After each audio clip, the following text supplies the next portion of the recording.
দেখো কালকে বালুচুরি এসছে আর আজকে সবই বেরিয়ে যাচ্ছে। আর মসলন্দপুর থেকে একটা বলেছিল বিয়ের জন্য শাড়ি নেবে, তুমি ভিডিও দেখো না, বালুচুরি শাড়ি কিন্তু আমি রাখতে পারছি না ইয়েলো কালারের, তুমি ঝটপট করে চলে আসো। আর এই যে দিদি এসছে, সবাই এসছে মেদিনীপুর থেকে, মেদিনীপুর থেকে বেড়াতে এসছে, সেখান থেকে আসবে, আর দুশো দোকানে আসবে না সেটা তো হয় না। দিদি ভাই কেমন লাগলো?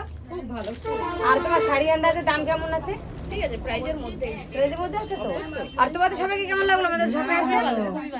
আচ্ছা, তোমরা ঝটপট করে চলে এসো। আর দেখো এত সুন্দর সুন্দর কালেকশন আমরা কিন্তু রাখতে পারছি না। দেখো প্রত্যেকটা কালেকশন গুলো ভীষণ ভীষণ কালেকশন এসেছে। দেখো নতুন, তোমরা তো কালকে দেখেই নিয়েছো যে শাড়ি নামাতে নামাতে বস্তা থেকে সব আউট হয়ে যাচ্ছে। শাড়ি আমরা রাখতে পারছি, রীতিমতো মারামারি শুরু হয়ে যাচ্ছে আমাদের শাড়ি নিয়ে। তো তোমরা ঝটপট করে চলে আসো, শাড়িগুলো নাও। আর এই যে দিদিরা সব এসছে কোথা থেকে? পশ্চিম মেদিনীপুর থেকে। তাহলে ভাবো কোথায় সে পশ্চিম মেদিনীপুর, আর বালিচর, পশ্চিম মেদিনীপুর বালিচর। আর যে দিদিরা আসছে সামনে, দিদি